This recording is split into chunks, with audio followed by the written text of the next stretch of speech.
The Secret Commonwealth of Elves, Fauns, and Fairies by Robert Kirk. The Secret Commonwealth, or a treatise displaying the chief curiosities among the people of Scotland as they are in use to this day, being for the most part singular to that nation, a subject not heretofore discoursed of by any of our writers, done for the satisfaction of his friends by a modest inquirer living among the Scottish Irish.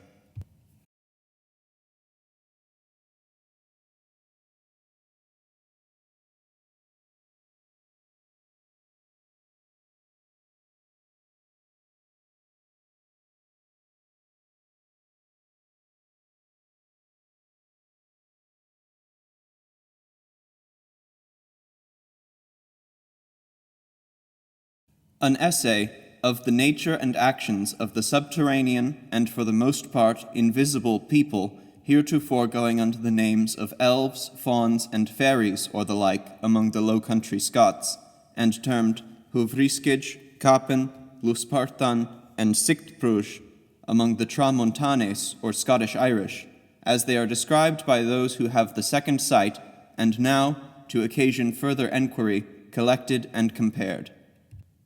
With an account of the Irish charms, being part of a larger discourse of the ancient customs of the Scottish Irish, their nature, habit, manner of war, husbandry, the air and productions of their country, etc. Of the Subterranean Inhabitants. These Siths or fairies they call ᚨᚚᛒᛁᛉ, or the good people, it would seem, to prevent the dint of their ill attempts, for the Irish used to bless all they fear harm of, and are said to be of a middle nature betwixt man and angel, as were daemons thought to be of old, of intelligent studious spirits and light changeable bodies, like those called astral, somewhat of the nature of a condensed cloud and best seen in twilight. These bodies be so pliable through the subtlety of the spirits that agitate them, that they can make them appear or disappear at pleasure. Some have bodies or vehicles so spongious, thin, and defecate that they are fed by only sucking into some fine spirituous liquor that pierces like pure air and oil. Others feed more gross on the poison or substance of corns and liquors, or on corn itself that grows on the surface of the earth, which these fairies steal away, partly invisible, partly preying on the grain, as do crows and mice. Wherefore in this same age they are sometimes heard to bake bread, strike hammers, and to do such like services within the little hillocks where they most haunt, some whereof of old, before the gospel dispelled paganism, and in some barbarous places as yet, enter houses after all are at rest, and set the kitchens in order, cleansing all the vessels. Such drudges go under the name of brownies. When we have plenty, they have scarcity at their homes, and on the contrary, for they are not empowered to catch as much prey everywhere as they please. Their robberies notwithstanding, they ofttimes occasion great ricks of corn not to bleed so well, as they call it, or prove so copious by very far as was expected by the owner. Their bodies of congealed air are sometimes carried aloft, otherwhiles grovel in different shapes, and enter in any cranny or cleft of the earth where air enters, to their ordinary dwellings, the earth being full of cavities and cells, and there being no place or creature but is supposed to have other animals, greater or lesser, living in or upon it as inhabitants, and no such thing as a pure wilderness in the whole universe. We, then, the more terrestrial kind, having now so numerously planted all countries, do labor for that abstruse people as well as for ourselves. Albeit, when several countries were uninhabited by us, these had their easy tillage above ground, as we now, the print of whose furrows do yet remain to be seen on the shoulders of very high hills, which was done when the champaign ground was wood and forest. They removed to other lodgings at the beginning of each quarter of the year, so traversing till doomsday, being impatient of staying in one place, and finding some ease by sojourning and changing habitations. Their chameleon-like bodies swim in the air, near the earth with bag and baggage. And at such revolution of time, seers or men of the second sight, females being but seldom so qualified, have very terrifying encounters with them, even on highways, who therefore usually shun to travel abroad at these 4 seasons of the year, and thereby have made it a custom to this day among the Scottish Irish to keep church duly every first Sunday of the quarter, to sain or hallow themselves, their corns, and cattle from the shots and stealth of these wandering tribes. And many of these superstitious people will not be seen in church again till the next quarter begin, as if no duty were to be learned or done by them, but all the use of worship and sermons were to save them from those arrows that fly in the dark. They are distributed in tribes and orders, and have children, nurses, marriages, deaths, and burials in appearance even as we, unless they so for a mock show, or to prognosticate some such thing to be among us. They are clearly seen by these men of the second sight to eat at funeral banquets. Hence many of the Scottish Irish will not taste meat at those meetings, lest they have communion with or be poisoned by them. So are they seen to carry the bier or coffin with the corpse among the Middle-earth men to the grave. Some men of that exalted sight, whether by art or nature, have told me they have seen at those meetings a double man, or the shape of the same man in two places, that is, a superterranean and subterranean inhabitant perfectly resembling one another in all points, whom he notwithstanding could easily distinguish one from another by some secret tokens and operations, and so go speak to the man his neighbor and familiar, passing by the apparition or resemblance of him. They avouch that every element and different state of being have animals resembling those of another element, as there be fishes sometimes caught at sea, resembling monks of the late order in all their hoods and dresses, so as the Roman invention of good and bad diamonds and guardian angels particularly assigned is called by them an ignorant mistake, sprung only from this original. They call this reflex man a ᚨᚚᛒᛁᛉ, or co-walker, every way like the man, as a twin brother and companion, haunting him as his shadow, and is oft seen and known among men resembling the original, both before and after the original is dead, and was else often seen of old to enter a house, by which these people knew that the person of that likeness was to visit them within a few days. This copy, echo, or living picture, goes at last to his own herd. It accompanied that person so long and frequently for ends best known to itself, whether to guard him from the secret assaults of some of its own folks, or only as a sportful ape to counterfeit all his actions. However, the stories of old witches prove beyond contradiction that all sorts of spirits which assume light, airy bodies, or crazed bodies co-acted by foreign spirits, seem to have some pleasure, at least to assuage some pain or melancholy, by frisking and capering like satyrs, or whistling and shrieking like unlucky birds in their unhallowed synagogues and Sabbaths. If invited and earnestly required, these companions make themselves known and familiar to men. Otherwise, being in a different state and element, they neither can nor will easily converse with them. They avouch that a Helluo, or great eater, hath a voracious elf to be his attender, called a Cert Coimethech, a joint eater or just halver, feeding on the pith and quintessence of what the man eats, and that therefore he continues lean like a hawk or heron, notwithstanding his devouring appetite. Yet it would seem they convey that substance elsewhere, for these subterraneans eat but little inside their dwellings, their food being exactly clean and served up by pleasant children like enchanted puppets. What food they extract from us is conveyed to their homes by secret paths, as some skillful women do the pith of milk from their neighbors' cows into their own cheese-hold through a hair-tether, at a great distance by art, magic, or by drawing a spigot fastened in a post, which will bring milk as far off as a bull will be heard to roar. The cheese made of the remaining milk of a cow thus strained will swim in water like cork. The method they take to recover their milk is a bitter chiding of the suspected enchanters, charging them by a countercharm to give them back their own in God or their master's name. But a little of the mother's dung stroked on the calf's mouth before it suck any does prevent this theft. Their houses are called large and fair, and, unless some odd occasions, unperceivable by vulgar eyes, like Rochland and other enchanted islands, having for light continual lamps and fires, often seen without fuel to sustain them. Women are yet alive who tell they were taken away when in childbed to nurse fairy children, a lingering voracious image of theirs being left in their place like their reflection in a mirror, which, as if it were some insatiable spirit in an assumed body, made first semblance to devour the meat that it cunningly carried by, and then left the carcass as if it expired and departed thence by a natural and common death.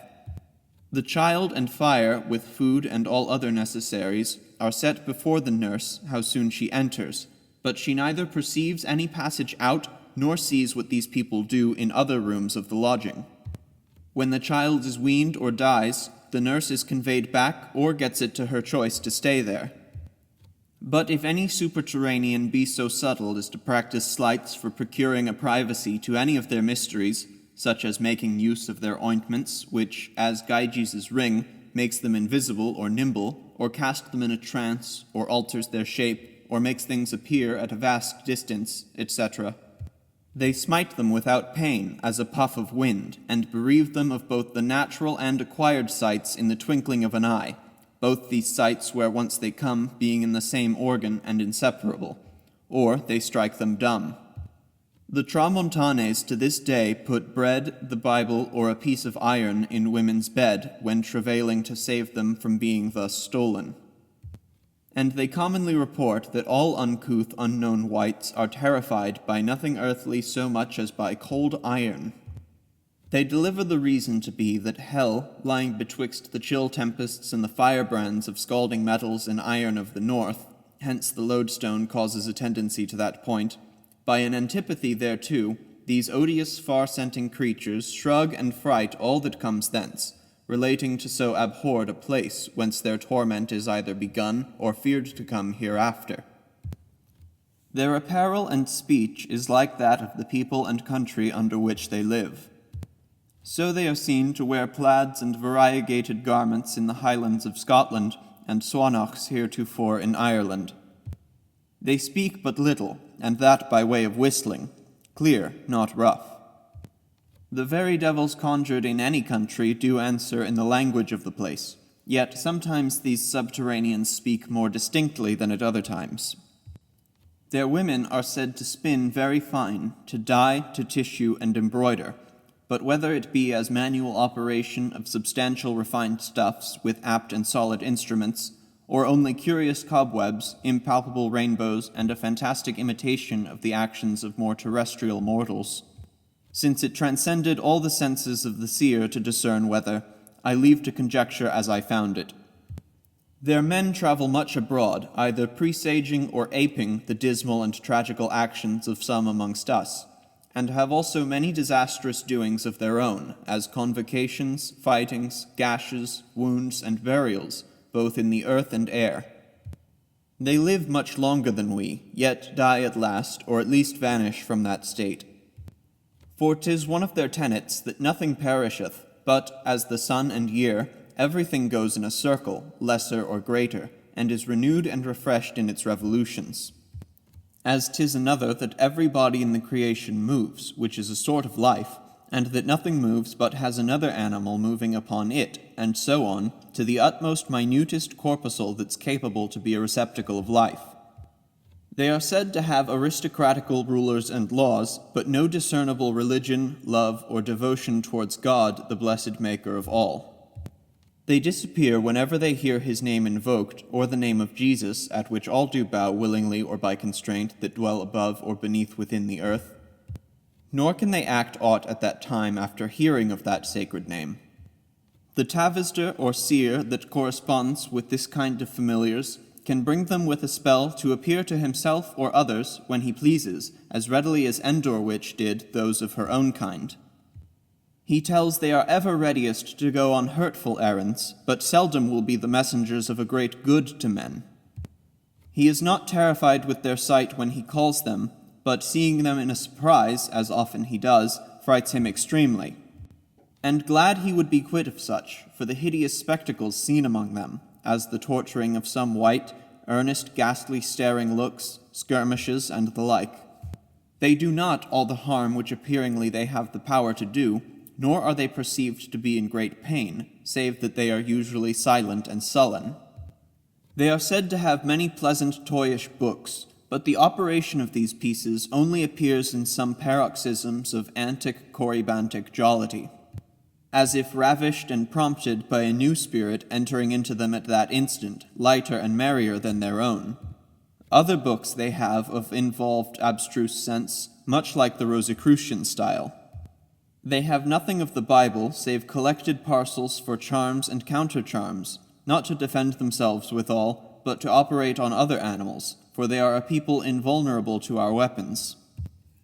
And albeit werewolves and witches' true bodies are, by the union of the spirit of nature that runs through all, echoing and doubling the blow towards another, wounded at home when the astral assumed bodies are stricken elsewhere, as the strings of a second harp tuned to a unison sound, though only one be struck, yet these people have not a second or so gross a body at all to be so pierced, but as air, which when divided unites again.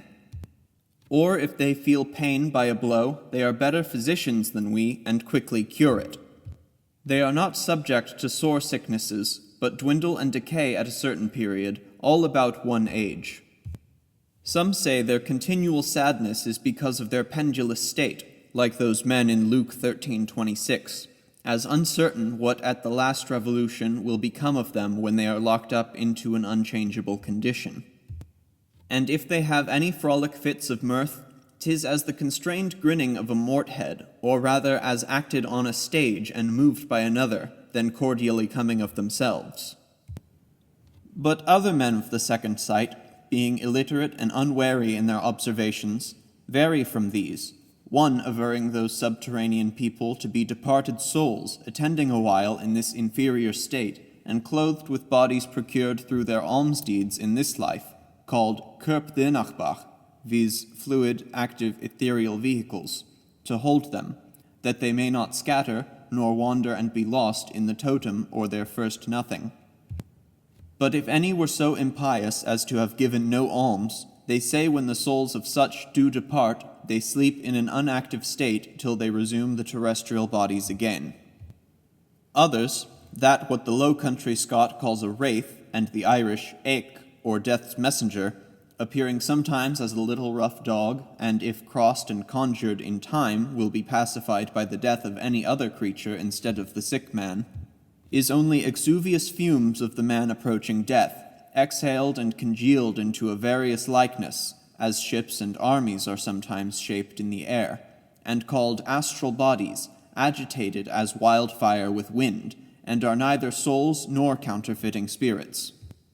Yet not a few avouch, as is said, that surely these are a numerous people by themselves, having their own polities, which diversity of judgments may occasion several inconsonancies in this rehearsal, after the narrowest scrutiny made about it. Their weapons are most what solid earthly bodies, nothing of iron, but much of a stone, like to a yellow soft flint shaped like a barbed arrowhead, but flung as a dart with great force. These arms, cut by art and tools it seems beyond human, have somewhat of the nature of thunderbolt, subtly and mortally wounding the vital parts without breaking the skin, of which wounds some I have observed in beasts and felt them with my hands. They are not as infallible Benjamites, hitting at a hair's breadth, nor are they wholly unvanquishable, at least in appearance. The men of that second sight do not discover strange things when asked, but at fits and raptures, as if inspired with some genius at that instant, which before did lurk in or about them.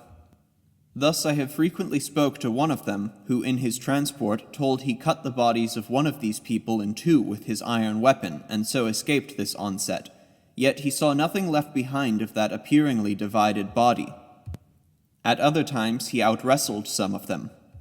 His neighbors often perceived this man to disappear at a certain place, and then about 1 hour after to become visible and discover himself near a bowshot from the first place. It was in that place where he became invisible, said he, that these subterraneans did encounter and combat with him. These who are unsained or unsanctified, called Fae, are said to be gynt, that is, pierced or wounded with those people's weapon, which makes them do somewhat very unlike their former practice, causing a sudden alteration, yet the cause thereof unperceivable at present. Nor have they power, either they cannot make use of their natural powers or ask not the heavenly aid, to escape the blow impediment. A man of the second sight perceived a person standing by him, sound to others' view, wholly gored in blood, and he, amazed-like, bid him instantly flee. The whole man laughed at his art and warning, since there was no appearance of danger. He had scarce contracted his lips from laughter when unexpectedly his enemy leapt in at his side and stabbed him. With their weapons they also gone, or pierce, cows or other animals, usually said to be elf-shot, whose purest substance, if they die, these subterraneans take to live on, viz. The aerial and ethereal parts, the most spirituous matter for prolonging of life, such as aqua vitae, moderately taken, is among liquors, leaving the terrestrial behind. The cure of such hurts is only for a man to find out the hole with his finger, as if the spirits flowing from a man's warm hand were antidote sufficient against their poisoned darts. As birds and beasts, whose bodies are much used to the change of the free and open air, foresee storms, so those invisible people are more sagacious to understand by the book of nature things to come than we who are pestered with the grosser dregs of all elementary mixtures and have our purer spirits choked by them. The deer scents out a man and powder, though a late invention, at a great distance, a hungry hunter, bread, and the raven, a carrion. Their brains being long clarified by the high and subtle air, will observe a very small change in a trice. Thus a man of the second sight, perceiving the operations of these forecasting invisible people among us, indulged through a stupendous providence to give warnings of some remarkable events, either in the air, earth, or waters, told he saw a winding shroud creep up on a walking healthful person's legs till it came to the knee, then to the shoulders, and at last over the head, which was visible to no other person. And by observing the spaces of time betwixt the several stages, he easily guessed how long the man was to live who wore the shroud, for when it approached his head, he told that such a person was ripe for the grave. There be many places called fairy hills, which the mountain people think impious and dangerous to peel or discover by taking earth or wood from them, superstitiously believing the souls of their predecessors to dwell there. And for that end, say they, a moat or mount was dedicate beside every churchyard to receive the souls, till their adjacent bodies arise, and so become as a fairy hill, they using bodies of air when called abroad. They also affirm those creatures that move invisibly in a house, and cast huge great stones, but do not much hurt, because counterwrought by some more courteous and charitable spirits that are everywhere ready to defend men. To be souls that have not attained their rest through a vehement desire of revealing a murder of notable injury done or received, or a treasure that was forgot in their lifetime on earth, which, when disclosed to a conjurer alone, the ghost quite removes.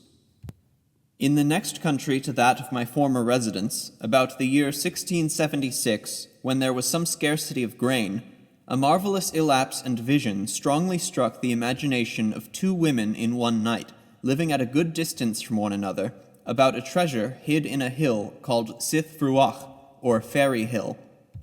The appearance of a treasure was first represented to the fancy, and then an audible voice named the place where it was to their waking senses.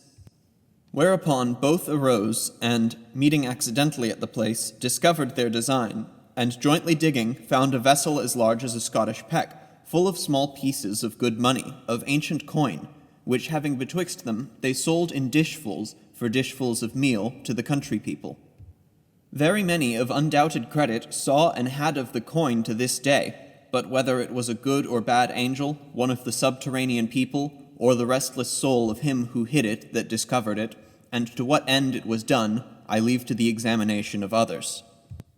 These subterraneans have controversies, doubts, disputes, feuds, and siding of parties, there being some ignorance in all creatures, and the vastest created intelligences not compassing all things.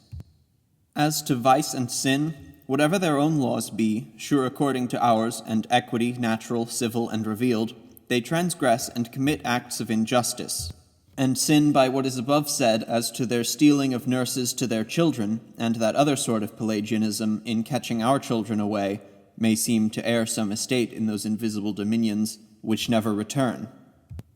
For the incontinence of their lenansith, or succubi, who tryst with men, it is abominable.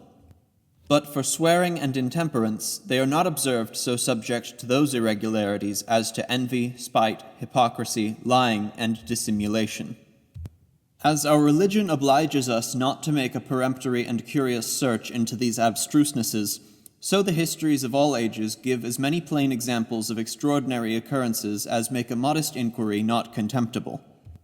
How much is written of pygmies, fairies, nymphs, sirens, apparitions, which, though not the 10th part true, yet could not spring of nothing?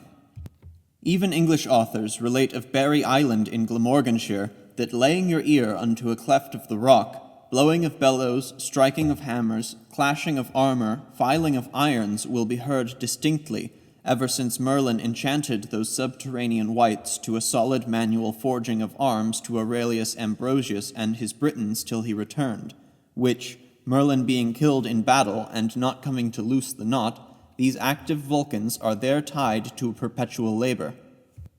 But to dip no deeper into this well, I will next give some account how the seer, my informer, comes to have this secret way of correspondence beyond other mortals. There be odd solemnities at investing a man with the privileges of the whole mystery of this second sight. He must run a tether of hair which bound a corpse to the bier in a helix about his middle from end to end, then bow his head downward as did Elijah, and look back through his legs until he see a funeral advance till the people cross 2 marches, or look thus back through a hole where was a knot of fur. But if the wind change points while the hair tether is tied about him, he is in peril of his life. The usual method for a curious person to get a transient sight of this otherwise invisible crew of subterraneans, if importunately and over-rashly sought, is to put his foot on the seer's foot, and the seer's hand is put on the inquirer's head, who is to look over the wizard's right shoulder, which has an ill appearance, as if, by this ceremony, an implicit surrender were made of all betwixt the wizard's foot and his hand, ere the person can be admitted a bravado to the art. Then will he see a multitude of wights like furious hardy men flocking to him hastily from all quarters, as thick as atoms in the air, which are no nonentities or phantasms, creatures proceeding from an affrighted apprehension, confused or crazed sense, but realities, appearing to a stable man in his awaking sense and enduring a rational trial of their being. Those, through fear, strike him breathless and speechless, but the seer, defending the lawfulness of his skill, forbids such horror and comforts his novice by telling of Zacharias being struck speechless at seeing of apparitions. Then he further maintains his art by vouching Elisha to have the same, and disclosed it thus unto his servant in 2 Kings 6:17, when he blinded the Syrians, and Peter in Acts 5:9, foreseeing the death of Sapphira by perceiving, as it were, her winding sheet about her beforehand, and Paul in 2 Corinthians 12:4, who got such a vision and sight as should not nor could be told. Elisha also in his chamber saw Gehazi his servant at a great distance taking a reward from Naaman. Hence were the prophets frequently called seers, or men of a second and more exalted sight than others. He cites for his purpose also Matthew 4:8, where the devil undertakes to give even Jesus a sight of all nations and the finest things in the world at one glance, though in their natural situations and stations at a vast distance from one another. And 'tis said expressly, he did let him see them, not in a map, it seems, nor by a fantastical magical juggling of the sight, which he could not impose upon so discerning a person. It would appear then to have been a sight of real solid substances and things of worth which he intended as a bait for his purpose. Whence it might seem, comparing this relation of Matthew 4:8 with the former, that the extraordinary or second sight can be given by the ministry of bad as well as good spirits to those that will embrace it, and the instance of Balaam and the Pythoness makes it nothing the less probable. Thus also the seer trains his scholar by telling of the gradations of nature, ordered by a wise providence, that as the sight of bats and owls transcend that of shrews and moles, so the visive faculties of men are clearer than those of owls, as eagles, lynxes, and cats are brighter than men's. And again, that men of the second sight, being designed to give warnings against secret engines, surpass the ordinary vision of other men, which is a native habit in some, descended from their ancestors and acquired as an artificial improvement of their natural sight in others, resembling in their own kind the usual artificial helps of optic glasses, as perspectives, telescopes, and microscopes. Without which adcititious aids, those men here treated of do perceive things that for their smallness or subtlety and secrecy are invisible to others, though daily conversant with them. They having such a beam continually about them as that of the sun, which, when it shines clear only, lets common eyes see the atoms in the air that without these rays they could not discern. For some have this second sight transmitted from father to son through the whole family without their own consent or others' teaching, proceeding only from a bounty of providence, it seems, or by a compact or a complexional quality of the first acquirer, as it may seem alike strange, yet nothing vicious, in such as Mr. Greatrakes the Irish stroker, seventh sons, and others that cure the king's evil, and chase away diseases and pains with only stroking of the affected part. Which, if it be not the relics of miraculous operations, or some secret virtue in the womb of the parent which increaseth until 7 sons be born, and decreased by the same degrees afterwards, proceeds only from the sanative balsam of their healthful constitutions, virtue going out from them by spirituous effluxes unto the patient, and their vigorous healthy spirits affecting the sick as usually the unhealthy fumes of the sick infect the sound and whole. The minor sort of seers prognosticate many future events, only for a month's space, from the shoulder bone of a sheep on which a knife never came, for as before is said, and the Nazarites of old had something of it, iron hinders all the operations of those that travail in the intrigues of these hidden dominions. This science is called ᚨᚚᛒᛁᛉ. By looking into the bone, they will tell if whoredom be committed in the owner's house, what money the master of the sheep had, if any will die out of that house for that month, and if any cattle there will take a trach, as if planet-struck, called archal. Then will they prescribe a preservative and prevention. A woman, it seems an exception from the general rule, singularly wise in these matters of foresight, living in Colonsay, an isle of the Hebrides, in the time of the Marquis of Montrose, his wars with the states in Scotland, being notorious among many, and so examined by some that violently seized that isle, if she saw them coming or not, she said she saw them coming many hours before they came in view of the isle. But earnestly looking, she sometimes took them for enemies, sometimes for friends, and moreover they looked as if they went from the isle, not as men approaching it, which made her not put the inhabitants on their guard. The matter was that the barge wherein the enemy sailed was a little before taken from the inhabitants of that same isle, and the men had their backs towards the isle when they were plying the oars towards it. Thus this old scout and Delphian oracle was at last deceived and did deceive. Being asked who gave her such sights and warnings, she said that as soon as she set 3 crosses of straw upon the palm of her hand, a great ugly beast sprang out of the earth near her and flew in the air. If what she inquired had success according to her wish, the beast would descend calmly and lick up the crosses. If it would not succeed, the beast would furiously thrust her and the crosses over on the ground and so vanish to his place.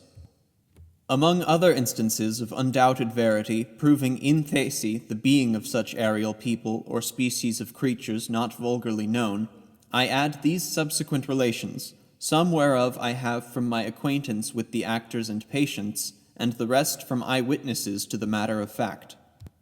The first whereof shall be of a woman taken out of her childbed, and having a living image of her substituted in her room, which resemblance decayed, died, and was buried, but the person stolen, returning to her husband after 2 years' space, he, being convinced by many undeniable tokens that she was his former wife, admitted her home and had diverse children by her. Among other reports she gave her husband, this was one, that she perceived little what they did in the spacious house she lodged in, until she anointed one of her eyes with a certain unction that was by her, which they perceiving to have acquainted her with their actions, they fanned her blind of that eye with a puff of their breath. She found the place full of light, without any fountain or lamp from whence it did spring. This person lived in the country next to that of my last residence, and might furnish matter of dispute among casuists whether, if her husband had been married in the interim of her 2 years' absence, he was obliged to divorce from the second spouse at the return of the first. There is an art appearingly without superstition for recovering such as are thus stolen, but I think it superfluous to insert it. I saw a woman of 40 years' age, and examined her, having another clergyman in my company, about a report that passed of her long fasting. Her name is ᚨᚚᛒᛁᛉ. It was told by them of the house, as well as herself, that she took very little or no food for several years past, that she tarried in the fields overnight, saw and conversed with a people she knew not, having wandered in seeking of her sheep, and slept upon a hillock, and finding herself transported to another place before day. The woman had a child since that time, and is still pretty melancholious and silent, hardly ever seen to laugh. Her natural heat and radical moisture seem to be equally balanced, like an unextinguishable lamp, and going in a circle, not unlike to the faint life of bees and some sort of birds that sleep all the winter over and revive in the spring. It is usual in all magical arts to have the candidates prepossessed with a belief of their tutor's skill and ability to perform their feats and act their juggling pranks and legerdemain. But a person called Stuart, possessed with a prejudice at all that was spoken of the second sight, and living near to my house, was so put to it by a seer before many witnesses that he lost his speech and power of his legs, and, breathing excessively as if expiring, because of the many fearful wights that appeared to him, the company were forced to carry him into the house. It is notoriously known what in Killin within Perthshire fell tragically out with a yeoman that lived hard by, who, coming to a company within an alehouse where a seer sat at a table, that, at the sight of the entrant neighbour, the seer, starting, rose to go out of the house, and being asked the reason of his haste, told that the entrant man should die within 2 days, at which news the named entrant stabbed the seer, and was himself executed 2 days after for the fact. A minister, very intelligent, but misbelieving all such sights as were not ordinary, chancing to be in a narrow lane with a seer, who, perceiving a wight of a known visage furiously to encounter them, the seer desired the minister to turn out of the way, who, scorning his reason, and holding himself in the path with them when the seer was going hastily out of the way, they were both violently cast aside to a good distance, and the fall made them lame all their life. A little after the minister was carried home, one came to toll the bell for the death of the man whose representation met them in the narrow path some half an hour before. Another example is a seer in Kentire in Scotland, sitting at a table with divers others, suddenly did cast his head aside. The company asking why he did it, he answered that such a friend of his, by name, then in Ireland, threatened immediately to cast a dishful of butter in his face. The men wrote down the day and hour, and sent to the gentleman to know the truth, which deed the gentleman declared he did at that very time, for he knew that his friend was a seer, and would make sport with it. The men that were present and examined the matter exactly told me this story, and withal that a seer would, with all his optics, perceive no other object so readily as this at such a distance. A succinct account of my Lord of Tarbat's relations in a letter to the Honourable Robert Boyle, Esquire, of the predictions made by seers whereof himself was ear and eye witness, I thought fit to adjoin hereunto, that I might not be thought singular in this disquisition, that the matter of fact might be undeniably made out, and that I might with all submission give some annotations, with animadversions on his supposed causes of that phenomenon, with my reasons of dissent from his judgment. Sir, I heard very much but believed very little of the second sight, yet its being affirmed by severals of great veracity, I was induced to make inquiry after it in the year 1652, being then confined to abide in the north of Scotland by the English usurpers. The more general accounts of it were that many Highlanders, yet far more islanders, were qualified with this second sight, that men, women, and children indistinctly were subject to it, and children where parents were not. Sometimes people came to age who had it not when young, nor could any tell by what means produced. It is a trouble to most of them who are subject to it, and they would be rid of it at any rate if they could. The sight is no long duration, only continuing so long as they can keep their eye steady without twinkling. The hardy therefore fix their look that they may see the longer. But the timorous see only glances, their eyes always twinkling at the first sight of the object. That which generally is seen by them are the species of living creatures and of animate things which are in motion, such as ships and habits upon persons. They never see the species of any person who is already dead. What they foresee fails not to exist in the mode and in that place where it appears to them. They cannot well know what space of time shall intervene between the apparition and the real existence. But some of the hardiest and longest experience have some rules for conjectures, as, if they see a man with a shrouding sheet in the apparition, they will conjecture at the nearness or remoteness of his death by the more or less of his body that is covered by it. They will ordinarily see their absent friends, though at a great distance, sometimes no less than from America to Scotland, sitting, standing, or walking in some certain place, and then they conclude with assurance that they will see them so and there. If a man be in love with a woman, they will ordinarily see the species of that man standing by her, and so likewise if a woman be in love, and they conjecture at their enjoyments of each other by the species touching the person, or appearing at a distance from her if they enjoy not one another. If they see the species of any person who is sick to die, they see them covered over with the shrouding sheet. These generals I had verified to me by such of them as did see and were esteemed honest and sober by all the neighborhood. For I inquired after such for my information. And because there were more of these seers in the Isles of Lewis, Harris, and Uist than in any other place, I did entreat Sir James MacDonald, who is now dead, Sir Norman MacLeod, and Mr. Daniel Morrison, a very honest parson, who are still alive, to make inquiry in this uncouth sight, and to acquaint me therewith, which they did, and all found an agreement in these generals, and informed me of many instances confirming what they said. But though men of discretion and honour, being but at second hand, I will choose rather to put myself than my friends on the hazard of being laughed at for incredible relations. I was once travelling in the Highlands, and a good number of servants with me, as is usual there, and one of them, going a little before me, entering into a house where I was to stay all night, and going hastily to the door, he suddenly stepped back with a screech, and did fall by a stone which hit his foot. I asked what the matter was, for he seemed to be very much frightened. He told me very seriously that I should not lodge in that house, because shortly a dead coffin would be carried out of it, for many were carrying of it when he was heard cry. I, neglecting his words and staying there, he said to other of the servants he was sorry for it, and that surely what he saw would shortly come to pass, though no sick person was then there. Yet the landlord, a healthy Highlander, died of an apoplectic fit before I left the house. In the year of 1653, Alexander Munro, afterward lieutenant colonel to the Earl of Dumbarton's regiment, and I were walking in a place called Ullapool in Loch Broom on a little plain at the foot of a rugged hill, where a servant working with a spade in the walk before us.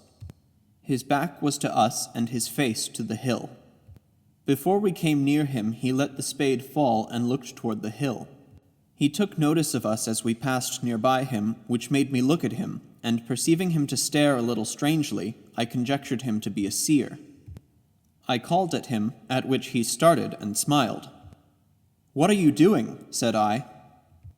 He answered, "I have seen a very strange thing, an army of Englishmen leading of horses coming down that hill, and a number of them are come down to the plain and eating the barley which is growing in the field near to the hill." This was on the 4th of May, for I noted the day, and it was 4 or 5 days before the barley was sown in the field he spoke of. Alexander Munro asked him how he knew they were Englishmen.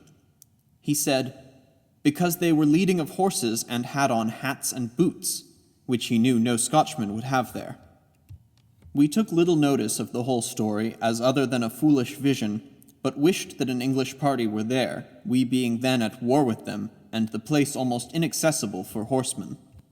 But in the beginning of August thereafter, the Earl of Middleton, then lieutenant for the king in the Highlands, having occasion to march a party of his toward the South Highlands, he sent his foot through a place called Inverleil, and the foreparty, which was first down the hill, did fall of eating the barley which was on the little plain under it, and Munro, calling to mind what the seer told us in May preceding, he wrote of it, and sent an express to me in Lochslin in Ross, where I then was, with it. I had occasion once to be in the company where a young lady was, excuse my not naming of persons, and I was told there was a notable seer in the company. I called him to speak with me, as I did ordinarily when I found any of them, and after he had answered me to several questions, I asked if he knew any person to be in love with that lady.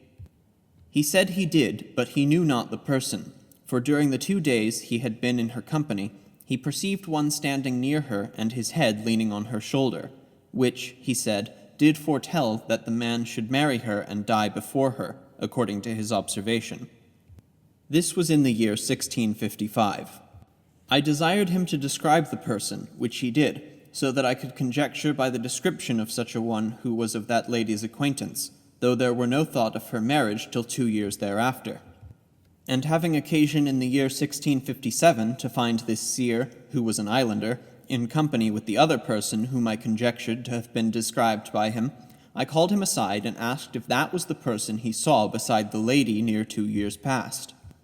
He said it was he indeed, for he had seen that lady just then standing by him hand in hand. This was some few months before their marriage, and the man is since dead and the lady still alive. I shall trouble you but with one more, which I thought most remarkable of any that occurred to me. In January 1652, the above-mentioned Lieutenant Colonel Alexander Munro and I happened to be in the house of one William MacLeod of Faranlea in the county of Ross.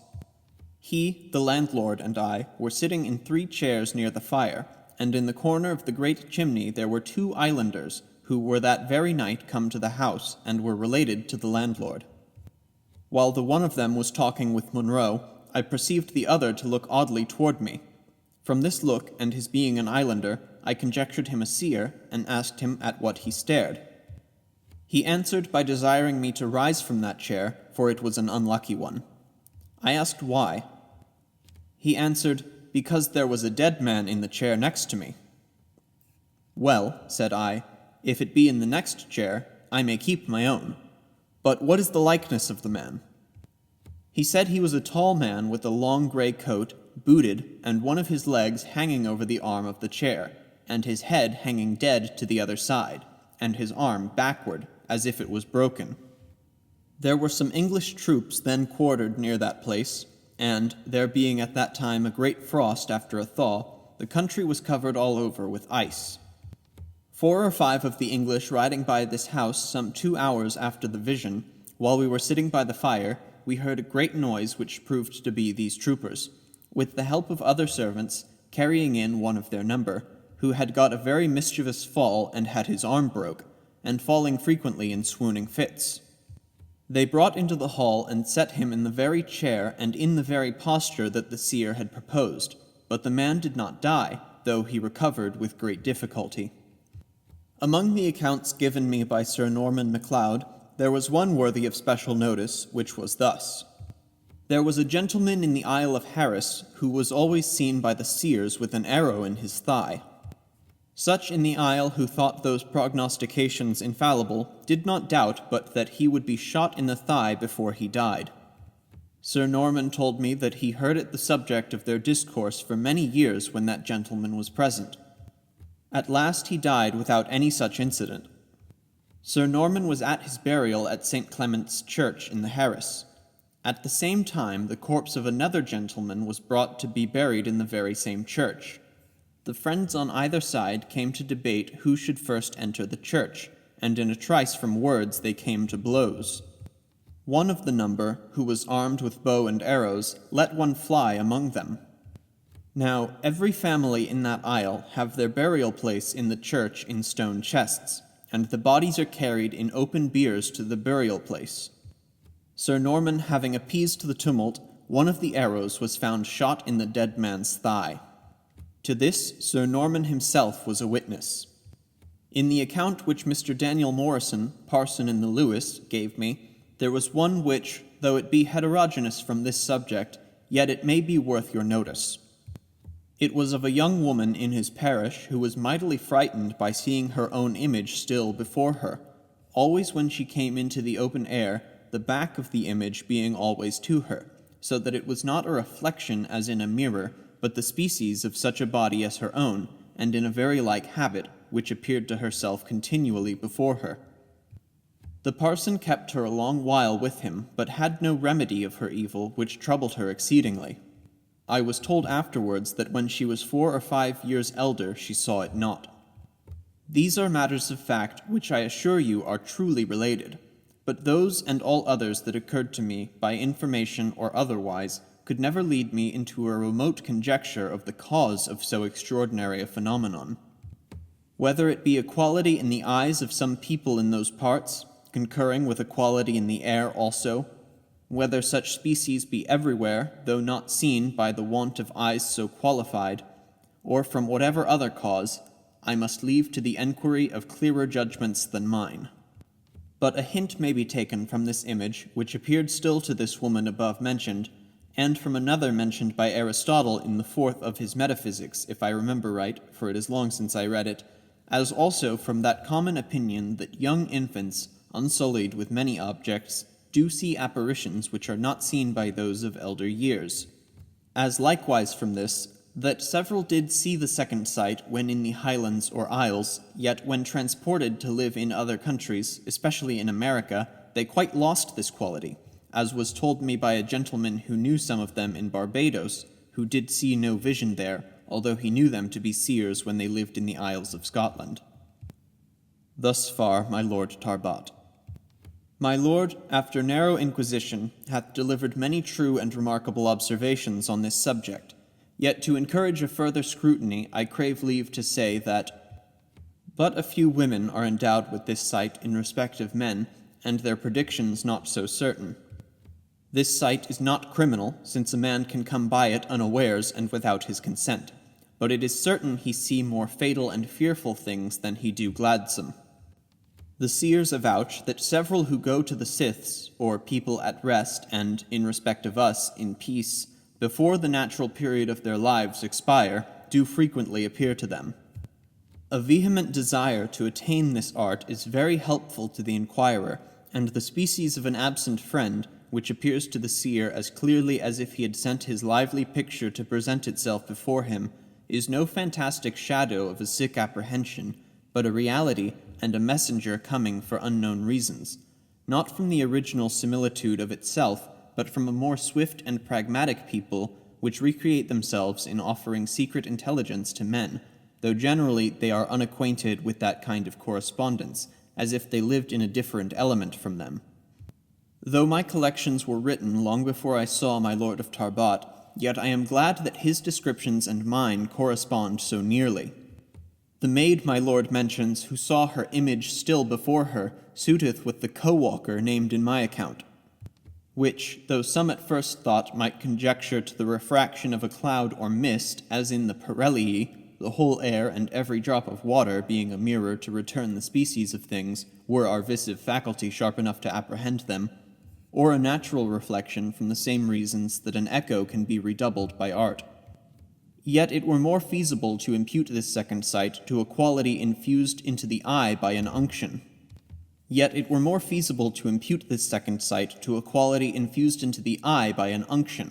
For witches have a sleepy ointment that, when applied, troubles their fantasy, advancing it to have unusual figures and shapes represented to it, as if it were a fit of fanaticism, hypochondriac melancholy, or possession of some insinuating spirit raising the soul beyond its common strain. If the palpable instants and realities seen and innocently objected to the senses did not disprove it and make the matter a palpable verity and no deception.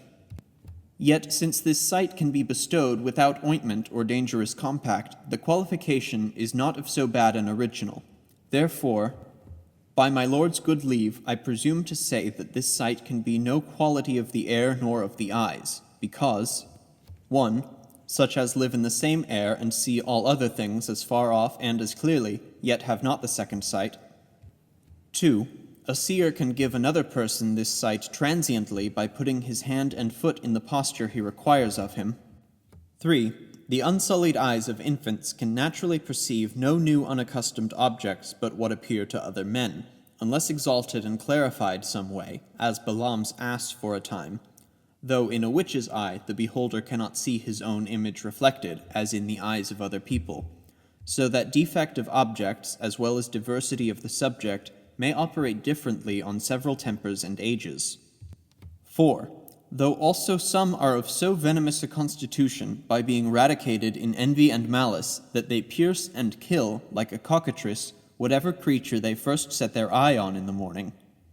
So was it with Walter Graham, sometime living in the same parish wherein now I am, who killed his own cow after commending its fatness, and shot a hare with its eye, having praised its swiftness. Such was the infection of an evil eye, albeit this was unusual. Yet he saw no object but what was obvious to other men as well to himself. 5. If the being transported to live in another country did obscure the second sight, neither the parson nor the maid needed be much troubled for her reflex self. A little peregrination and going from her wonted home would have salved her fear. Wherefore, since the things seen by the seers are real entities, the presages and predictions found true, but a few endowed with this sight, and those not of bad lives or addicted to malefices, the true solution of the phenomenon seems rather to be the courteous endeavors of our fellow creatures in the invisible world to convince us, in opposition to Sadducees, Socinians, and atheists, of a deity, of spirits, of a possible and harmless method of correspondence betwixt men and them even in this life, of their operations for our caution and warning, of the orders and degrees of angels, whereof one order with bodies of air condensed and curiously shaped may be next to man, superior to him in understanding, yet unconfirmed, and of their region, habitation, and influences on man, greater than that of stars or inanimate bodies.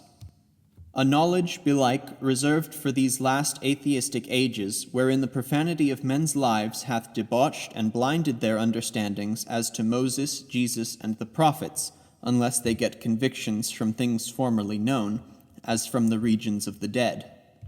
Nor doth the ceasing of the visions upon the seer's transmigration into foreign kingdoms make his lordship's conjecture of the quality of the air and eye a whit the more probable, but on the contrary, it confirms greatly my account of an invisible people, guardian over and careful of men, who have their different offices and abilities in distant countries, as appears in Daniel 10:13, etc. Israel's, Grecia's, and Persia's assistant princes, whereof whoso prevaileth, give the dominion and ascendant to his pupils, and vassals over the opposite armies and countries, so that every country and kingdom having their topical spirits or powers assisting and governing them, the Scottish seer banished to America, being a stranger there as well to the invisible as to the visible inhabitants, and wanting the familiarity of his former correspondence, he could not have the favor and warnings by the several visions and predictions which were wont to be granted him by those acquaintances and favorites in his own country.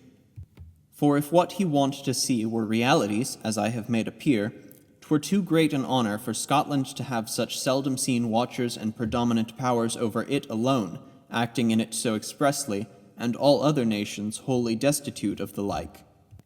Though without all peradventure, all other people wanted the right key of their cabinet and the exact method of correspondence with them, except the sagacious, active Scots, many of whom have retained it of a long time, and by surprises and raptures do often foretell what in kindness is really represented to them at several occasions.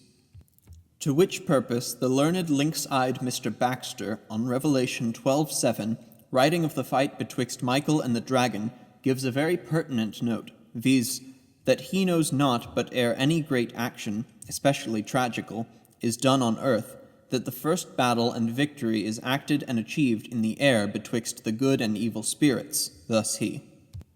It seems these were the men's guardians, and the like battles are ofttimes perceived aloft in the night time, the event of which might easily be represented by some one of the number to a correspondent on earth, as frequently the report of great actions hath been more swiftly carried to other countries than all the art of us mortals could possibly dispatch it.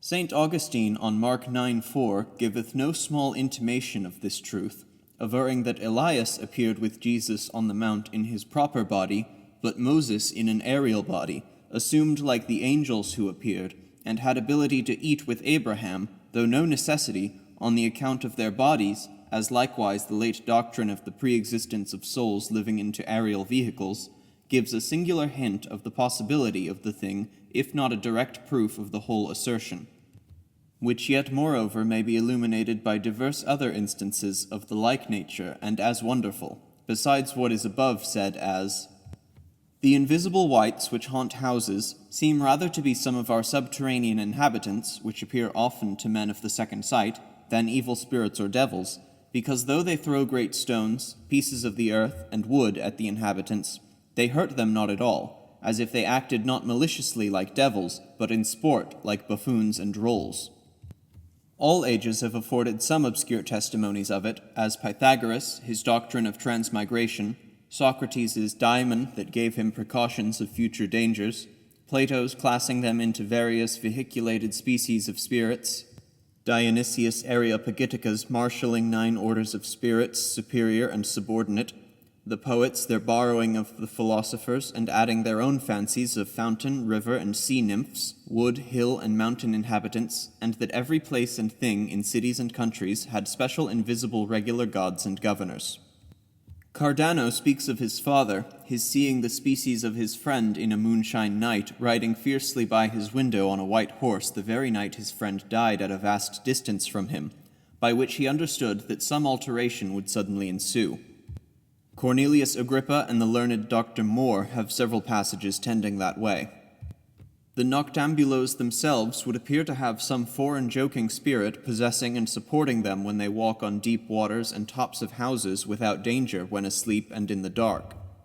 For it is no way probable that mere apprehension and strange imagination, setting the animal spirits a work to move the body, could preserve it from sinking in the depths or falling down headlong when asleep any more than when awake, the body being then as ponderous as before, and it is hard to attribute it to a spirit flatly evil and enemy to man, because the noctambulo returns to his own place safe.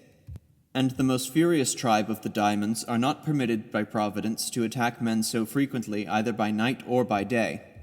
For in our highlands, as there be many fair ladies of this aerial order which do often tryst with lascivious young men in the quality of succubi or lightsome paramours and strumpets, called lenen sith, or familiar spirits in Deuteronomy 18:11, so do many of our Highlanders, as if a strangling by the nightmare, pressed with a fearful dream, or rather possessed by one of our aerial neighbors, rise up fiercely in the night, and, apprehending the nearest weapons, push and thrust at all persons in the same room with them, sometimes wounding their own comrades to dead, the like whereof fell sadly out within a few miles of me at the writing hereof. I add but one instance more of a very young maid who lived near to my last residence, that in one night learned a large piece of poesy by the frequent repetition of it from one of our nimble and courteous spirits, whereof a part was pious, the rest superstitious, for I have a copy of it. But no other person were ever heard to repeat it before, nor was the maid capable to compose it of herself. Having demonstrated and made evident to sense this extraordinary vision of our Tramontane seers, and what is seen by them, by what is said above, many having seen this same spectres and apparitions at once, having their visive faculties entire, for non est disputandum de gustibus, it now remains to show that it is not unsuitable to reason nor the Holy Scriptures. 1.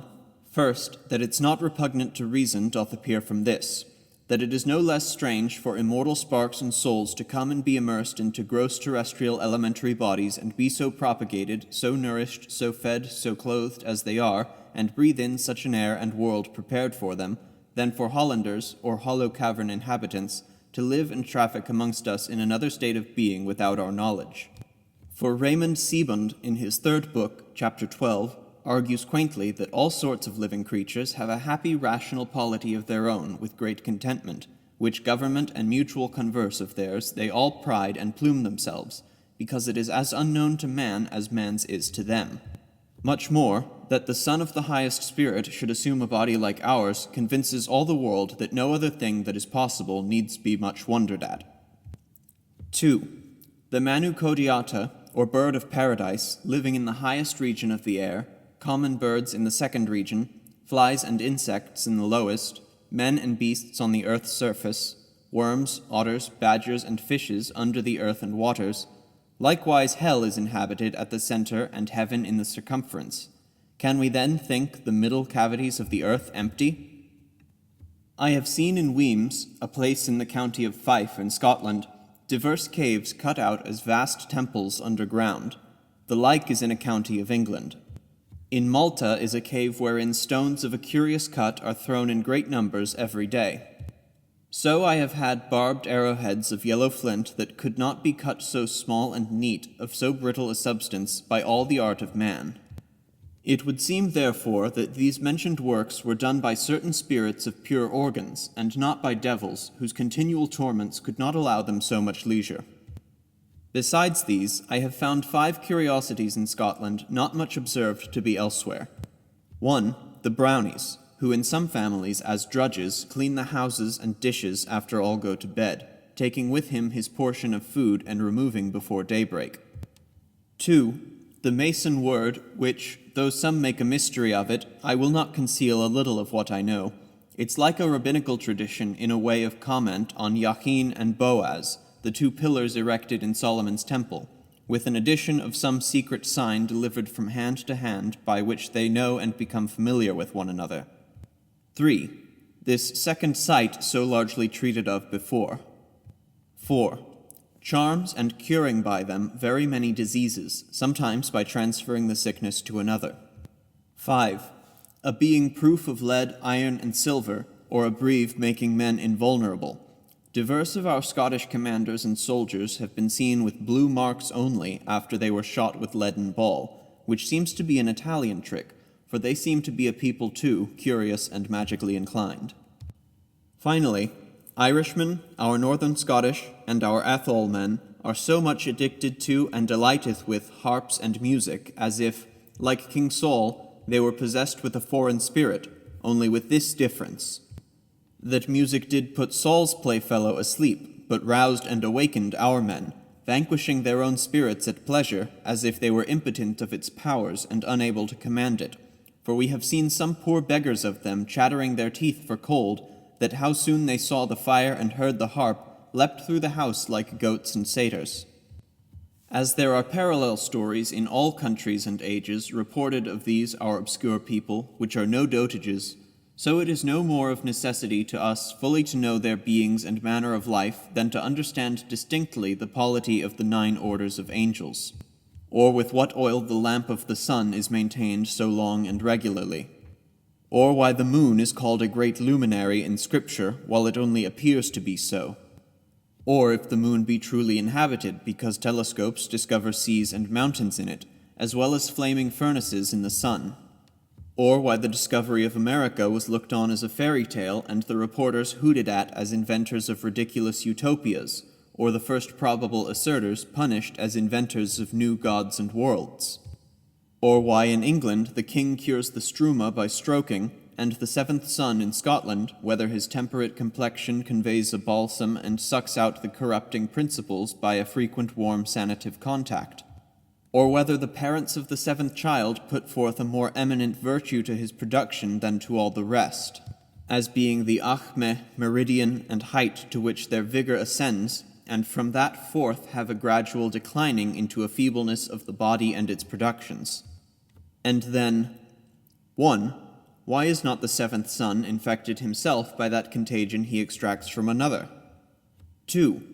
How can once or twice stroking with a cold hand have so strong a natural operation as to exhale all the infectious, worming, corroding vapors? 3. Why may not a 7th daughter have the same virtue? So that it appears, albeit a happy natural constitution concur, yet something is in it above nature. Therefore every age hath some secret left for its discovery, and who knows but this intercourse betwixt the 2 kinds of rational inhabitants of the same earth may be not only believed shortly, but as freely entertained and as well known as now the art of navigation, printing, gunning, riding on saddles with stirrups, and the discoveries of microscopes, which were sometimes as great a wonder and as hard to be believed. Though I will not be so curious nor so peremptory as he who will prove the possibility of the philosopher's stone from Scripture, nor the plurality of worlds from John 14:2 and Hebrews 11:3, nor the circulation of the blood from Ecclesiastes 12:6, nor the talismanical art from the blind and lame mentioned in 2 Samuel 5:6. Yet I humbly propose these passages which may give some light to our subject at least, and show that this polity and rank of people is not a thing impossible, nor the modest and innocent scrutiny of them impertinent or unsafe. The legion or brigade of spirits mentioned in Mark 5:10 besought our Saviour not to send them away out of that country, which shows they were daimones loci, topical spirits, and peculiar superintendents and supervisors assigned to that province, and the power of the nations granted to the conquerors of vice and infidelity sound somewhat to that purpose.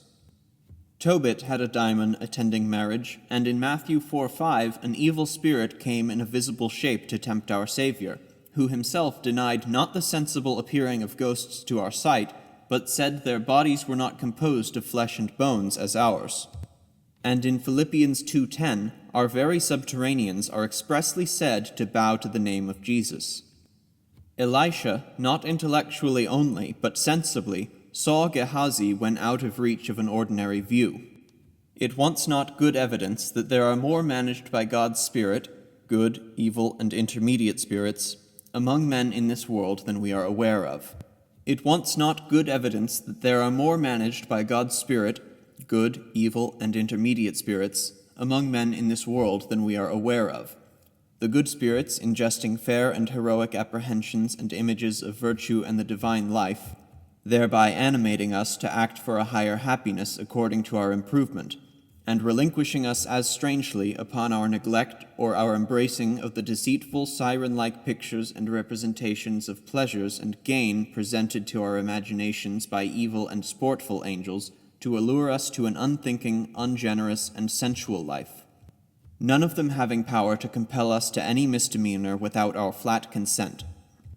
Moreover, this life of ours being called a warfare, and God's saying that at last there will be no peace to the wicked, our busy and silent companions also being called Scyths, or people at rest and quiet in respect of us, and withal many ghosts appearing to men that want this second sight, in the very shapes and speaking the same language they did when incorporate and alive with us, a matter that is of an old imprescriptible tradition, our Highlanders making still a distinction betwixt ᚨᚚᛒᛁᛉ and ᚨᚚᛒ, averring that the souls go to the Scyth when dislodged, many real treasures and murders being discovered by souls that pass from among ourselves, or by the kindness of these our airy neighbours, none of which spirits can be altogether inorganical, no less than the conceits about purgatory or a state of rescue, the limbus patrum and infantum, inventions though misapplied, yet are not chimeras and altogether groundless,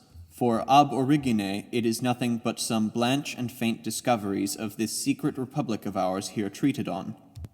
And additional fictions of monks doting and crazy heads, our creed saying that our Saviour descended eis admen to the invisible place and people, and many divines supposing that the deity appeared in a visible shape seen by Adam in the cool of the day and speaking to him with an audible voice, and Jesus probably by the ministry of invisible attendants conveying more meat of the same kind to the 5,000 that was fed by him with a very few loaves and fishes, for a new creation it was not. The Zijim, Jim, and Ochim in Isaiah 13:21-22, those satyrs and doleful unknown creatures of islands and deserts, seem to have a plain prospect that way. Finally, the eternal happiness enjoyed in the third heavens being more mysterious than most of men take it to be, it is not a sense wholly adduced to Scripture to say that this second sight and the due objects of it hath some vestige in Holy Writ, but rather 'tis modestly deduced from it.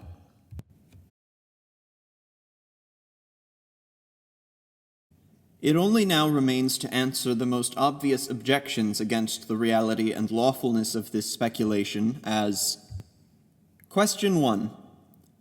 How do you salve this second sight from compact and witchcraft? Answer. Though this correspondence with the intermediate, unconfirmed people betwixt man and angel be not ordinary to all of us who are superterraneans, yet this sight falling to some persons by accident, and it being connatural to others from their birth, the derivation of it cannot always be wicked.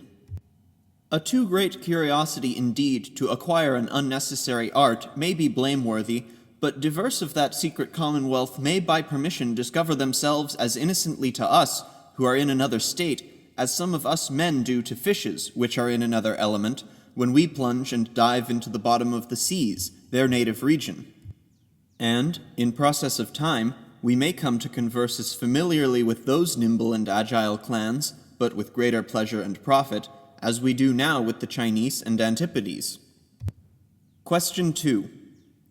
Are they subject to vice, lusts, passion, and injustice as we who live on the surface of the earth? Answer.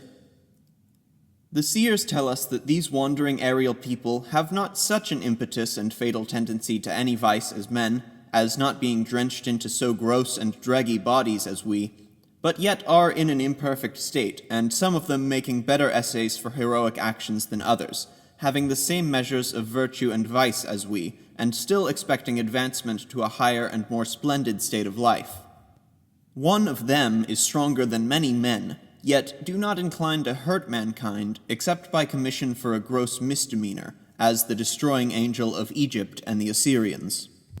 They haunt most where is most barbarity, and therefore our ignorant ancestors, to prevent the insults of that strange people, used as rude and coarse a remedy such as exorcisms, donations, and vows. But how soon ever true piety prevailed in any place, it did put the inhabitants beyond the reach and authority of those subtle inferior cohabitants and colleagues of ours. The Father of all spirits and the person himself having the only command of his soul and actions. A concurrence they have to what is virtuously done, for upon committing of a foul deed one will find a demur upon his soul, as if his cheerful colleague had deserted him. Question 3. Do these airy tribes procreate? If so, how are they nourished, and at what period of time do they die? Answer. Supposing all spirits to be created at once in the beginning, souls to pre-exist and to circle about into several states of probationship to make them either totally unexcusable or perfectly happy against the last day, salves all the difficulty. But in every deed, and speaking suitable to the nature of things, there is no more absurdity for a spirit to inform an infantine body of air than a body composed of dull and drowsy earth, the best of spirits having always delighted more to appear into aerial than into terrestrial bodies. They feed most what on quintessences and ethereal essences. The pith and spirits only of women's milk feed their children, being artificially conveyed, as air and oil sink into our bodies, to make them vigorous and fresh. And this shorter way of conveying a pure aliment, without the usual digestions, by transfusing it and transpiring through the pores into the veins and arteries and vessels that supply the body, is nothing more absurd than an infant's being fed by the navel before it is born, or than a plant which groweth by attracting a lively juice from the earth through many small roots and tendons, whose coarser parts being adapted and made connatural to the whole, doth quickly coalesce by the ambient cold, and so are condensed and baked up into a confirmed wood in the one and a solid body of flesh and bone in the other. A notion which, if entertained and approved, may show that the late invention of soaking and transfusing not blood, but ethereal virtual spirits, may be useful both for nourishment and health, whereof there is a vestige in the damnable practice of evil angels, their sucking of blood and spirits out of witches' bodies, till they drain them into a deformed and dry leanness, to feed their own vehicles withal, leaving what we call the witch's mark behind. A spot that I have seen as a small mole, horny and brown-colored, through which mark, when a large brass pin was thrust, both in buttock, nose, and roof of the mouth, till it bowed and became crooked, the witches, both men and women, neither felt a pain nor did bleed, nor knew the precise time when this was a-doing to them, their eyes only being covered. Now, the air being a body as well as earth, no reason can be given why there may not be particles of a more vivific spirit formed of it for procreation than is possible to be of earth, which takes more time and pains to rarefy and ripen it ere it can come to have a prolific virtue.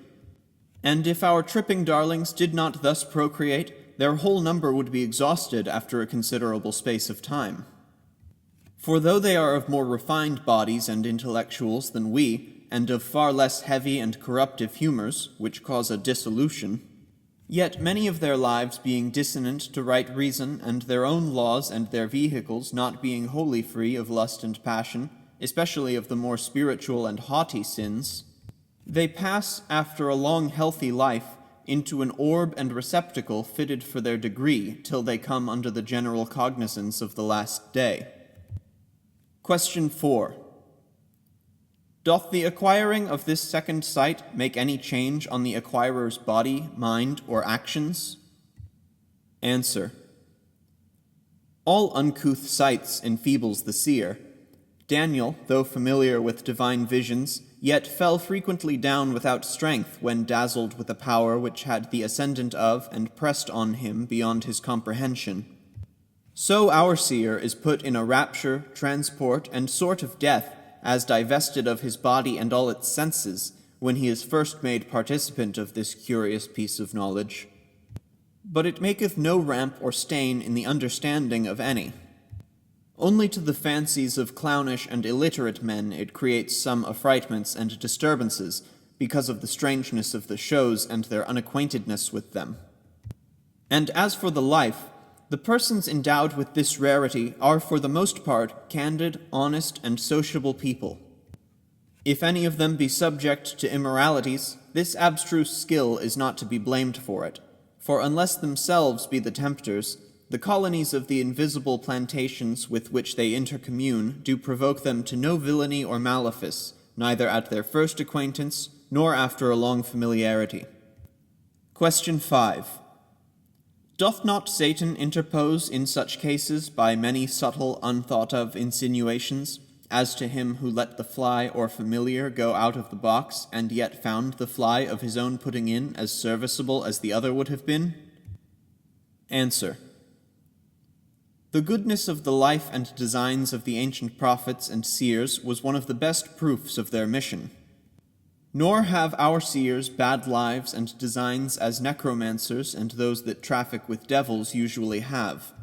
Our seers, moreover, do seldom perform any odd thing themselves, but see what is done by others, which, if acted by spirits flatly evil, their aim could not but appear by some extravagant work or malefice of the seers. Yet it is well known everywhere that our seers are no way scandalous men. Objection 6. This second sight was not an art or faculty in use or of good fame among men, or recommended of God. Answer.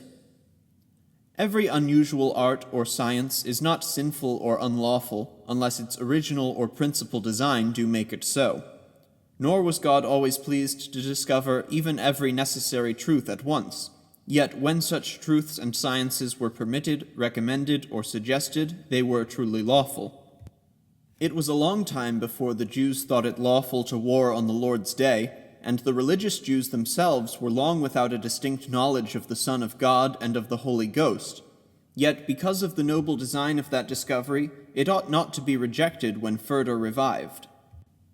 Objection 7. If it was not diabolic, it is no reality but apprehension. Answer. That this species of vision is real and not fantastic is evident from the inquirer's conviction of the truth of it, though he come to the seer possessed with prejudice and with a previous misbelief of the art, which qualification usually mars the effort of all juggling and deceitful tricks. Not to say that the alleged speculum trinitatis, by which every creature is seen in the divine essence, which some call the beatific vision, gives some light and probability to this branch or beam of vision. Sure, Elisha's servant, having his eyes opened, and seeing the mountains full of horses and chariots of the heavenly host, shows that there is a sight beyond ordinary acquirable even on earth, by infusing some quality in the eye, and that intelligences traverse daily among us on earth, directing, warning, or encamping about the faithful, though unknown and unseen to most men that live on it. Objection 8. The having of the second sight, though from the parents, being a voluntary act, and having no natural dependence of cause and effect, it is therefore sinful.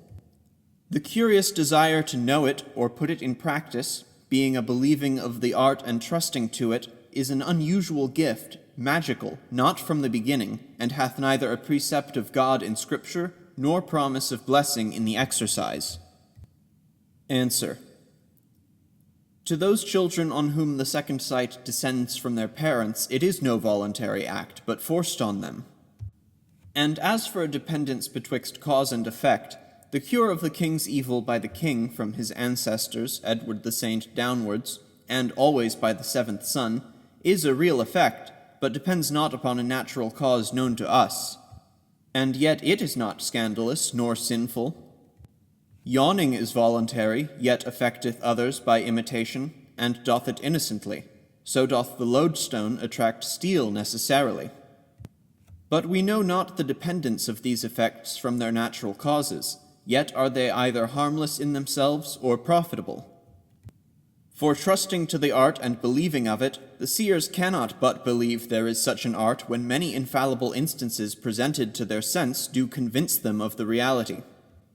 And yet they do not trust to it, for they for the most part neither seek to the art nor expect any advantage or pleasure by it, either in way of enriching themselves or revengement on others. And further, a person may be sinfully curious of a real and honest art, which, yet by accident, being useless and spending too much time, may become sinful to him.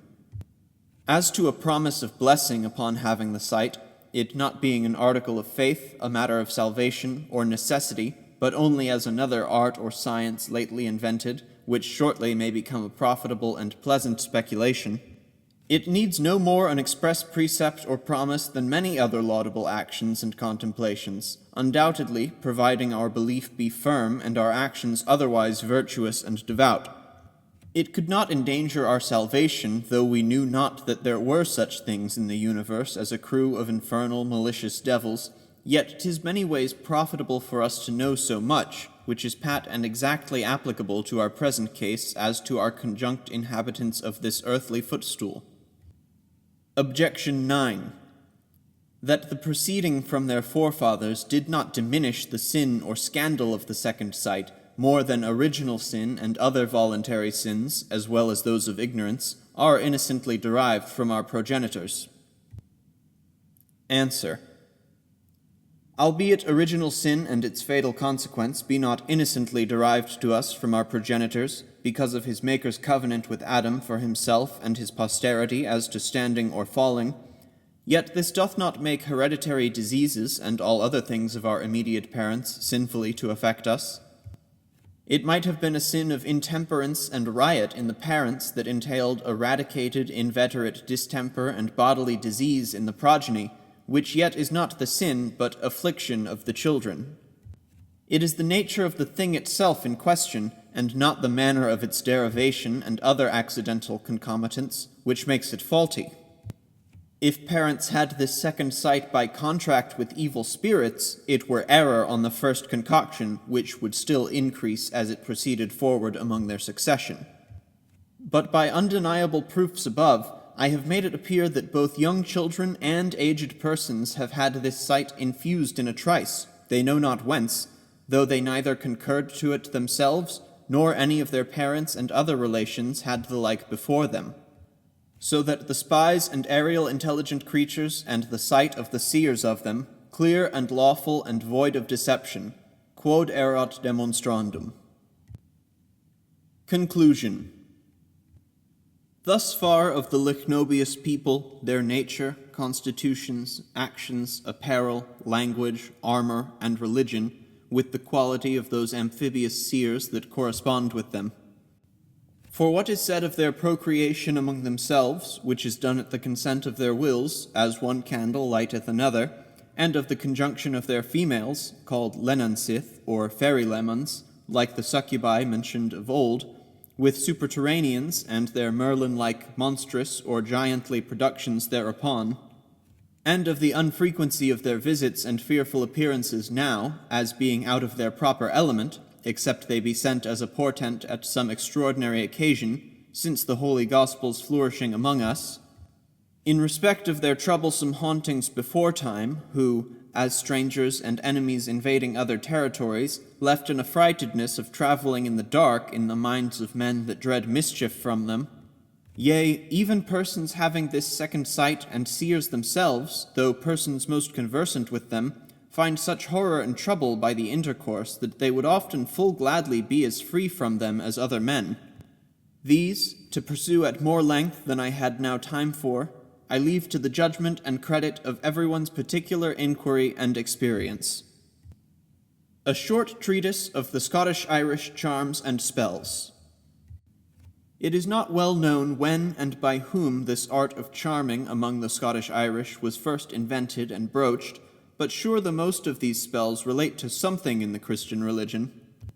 Some of them have words taken out of the Holy Bible, as Psalm 50:18, John 1:1, etc. Those that defend the lawfulness of charms call them a continued miracle, which by heaven's compassion to men's infirmities convey virtue from all the hands they pass through, by reason of the sanctity of the first deviser, and to work in their kind as a once dedicated telesm in its own, both lasting in vigor for many ages. And they give that ancient instance in Psalm 58:4 of enchanting the adder from doing hurt for a precedent.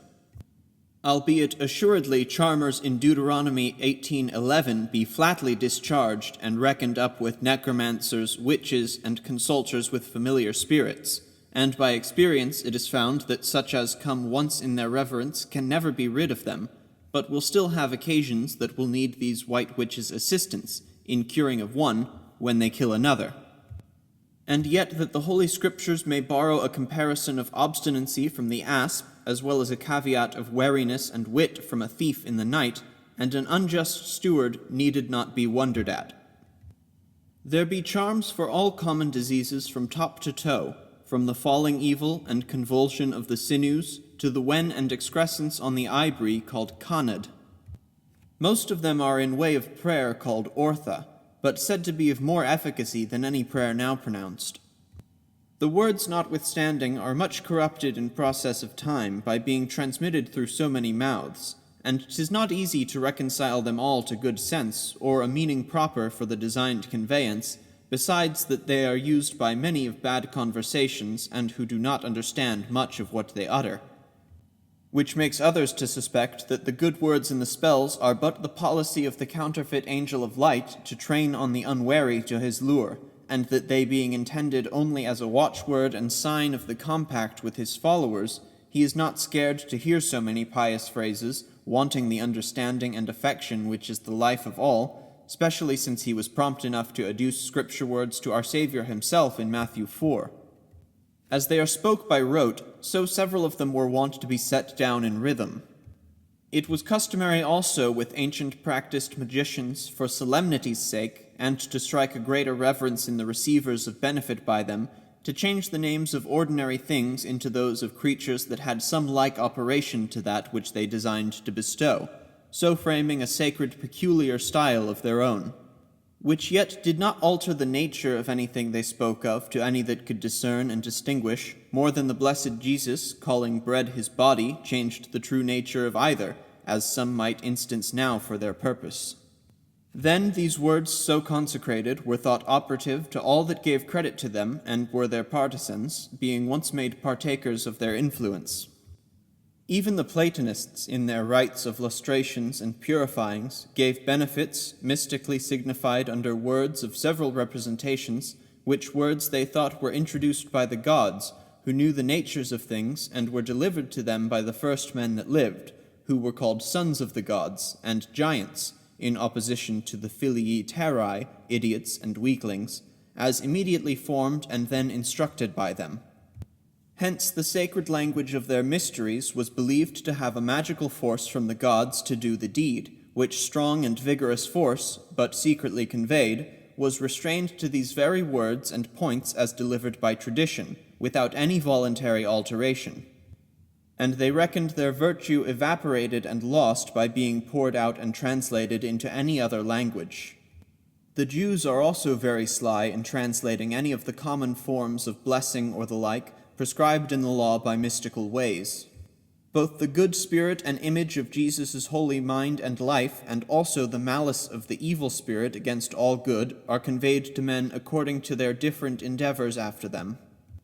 It is not the natural influence that the pronunciation of such words can have on the things signified by them which brings the effect to pass, but purely the promise and authority of the first instructor on such persons and things as he has command over, and manifests it his pleasure so to bestow his power.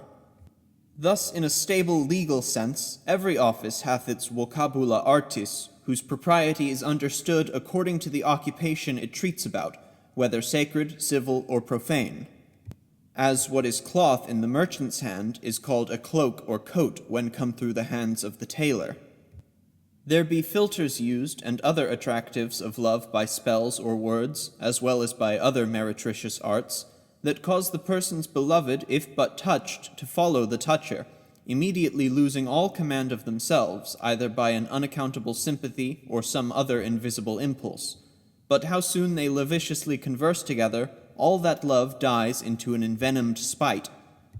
Yet the charmer dares give Elisha's following of Elijah when touched, and Simon and Andrew's relinquishing all to follow their true master, for justifying of his pranks. In this receipt, besides the words, they bestow sometimes a dose composed of spittle and other liquidities, called an warir rad, because having an addle egg belike intermixed. There is another charm called ᚨᚚᛒᛁᛉ that attracts the fishes plentifully to the angler. But in the more usual charms of cure, besides a general prayer composed of some incoherent tautologies that is used before and after, called the Sacht Fadir, or seventh and perfect prayer, set down hereafter, there are words instituted for transferring of the soul or sickness on other persons, beasts, trees, waters, hills, or stones, according as the charmer is pleased to name, and the effect follows wonderfully, which scares many sober persons among the Tramontanes from going in to see a sick person till they put a dog in before them, or one that pertains to the house. For where charmers are cherished, they transfer the sickness on the first living creature that enters after the charm is pronounced, which creature readily rages with pain till it die. Thus this cheap way of healing distempers without physic does notwithstanding pay the account some other way, by sacrificing somewhat to the original healer, whoever be the instrument. To pass these for the present with the beliefs and amulets that make men proof against lead bullets, iron weapons, and the like, I will set down some of their more remarkable charms and spells, as they are usually written and spoken, one in Latin, another in Irish, which I translate, and give the rest only interpreted for brevity's sake. 1. The general prayer, or Pater Noster, called Sacht Fadir, repeated in way of preface and conclusion to every remarkable charm. Mary is first placed, the Pater Noster of Mary 1, the PN or Prayer of my King 2, of Mary 3, of the King 4, of Mary 5, of the King 6, the 7 sayings or salvations to the Son of my King Omnipotent. 2. The charm against the palsy and falling evil, written in paper and tied about the patient's neck. In nomine Patris et Filii et Spiritus Sancti. Amen. Dirupisti Domine vincula mea, tibi sacrificabo hostiam laudis, sed nomen Domini invocabo, nomen Iesus Nazarenus Rex Judeorum, titulus triumphalis, defendas nos ab omnibus malis, sancte Deus, sancte fortis, sancte et immortalis, miserere nobis Heloi, Heloi Atha, Messias, Eother, Emmanuel, Pathone, Sabaoth, Tetragrammaton, on Eon, Athone, Alma, Awala, Throne, Emmanuel. 3. The spell to expel the unbeast. The order of Saint Benedict at the appointment of Inachus, to be set about the neck of the infirm, against the sharp piercing beast, the unbeast, the white fistula, the brown cancer, the flesh cancer, the bone cancer. Come out, thou piercing worm, as my King appointed, either die or flit thy lodging as Jesus Christ commanded, God and the King omnipotent either chase you out alive or slay you within. These words the charmer speaks, holding his 2 thumbs to his mouth, still spitting on them, and then with both thumbs strokes the sore, which daily mends thereafter.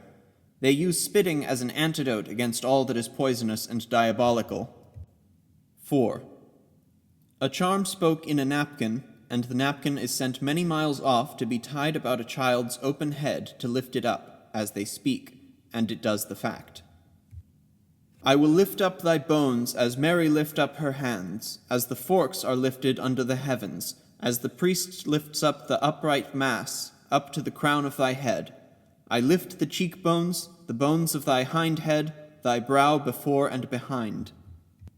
This they labor to justify as to its institution and operation by the report they hear of the weapon salve and sympathetic powders, which they suppose may have some such words accompanying and aiding the natural and sympathetic application, which may derive virtue from a special favor of heaven granted to the first inventor, or from the natural properties secretly conveyed, or from some odd invisible physician, as the actors command, that so swiftly carries away and applieth the cure.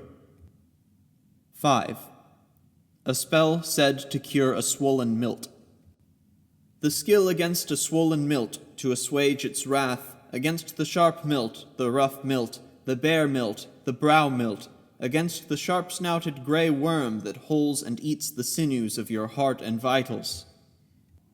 But now the most dangerous point of this enchantment succeeds, which is the assigning a place for the evil when expelled. For the devils, say they, when put out of the man, sought unto the swine. Therefore, thus the enchanter proceeds when he thinks meet. He that gives warmth and prosperity, turn from thee all hill envy, or fairy envy, all sun malice, all man malice, all woman malice, my own malice with them. As the wind turns about the hillock, thy evil turn from thee, O Alex or such. A third part on this man, a third part on that woman, a third on waters, a third on woods, a third on the brown hearts of the forest, and a third on the grey stones. There are also spells against bruises, swollen cheeks called golgalar, the tai or flux, toothache, being smitten with an infectious and evil eye, as they call it. There be knots with words tied by a concubine on her paramour's hair that will keep him from carnality with any other during her pleasure, an approved cure to it.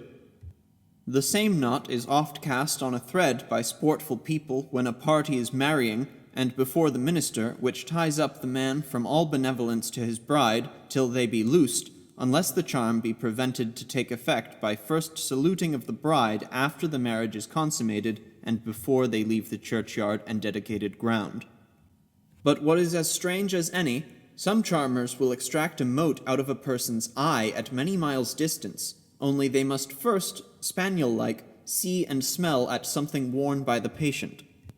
The words which he mutters I have not attained, but his manner is to fill his mouth with water, laying hands on it. When he has muttered the spell to himself, he pours the water out of his mouth into a very clean vessel, and lets see that very mote in it which molested the person's sight that he was informed of, who will be found free of it from the time of this action.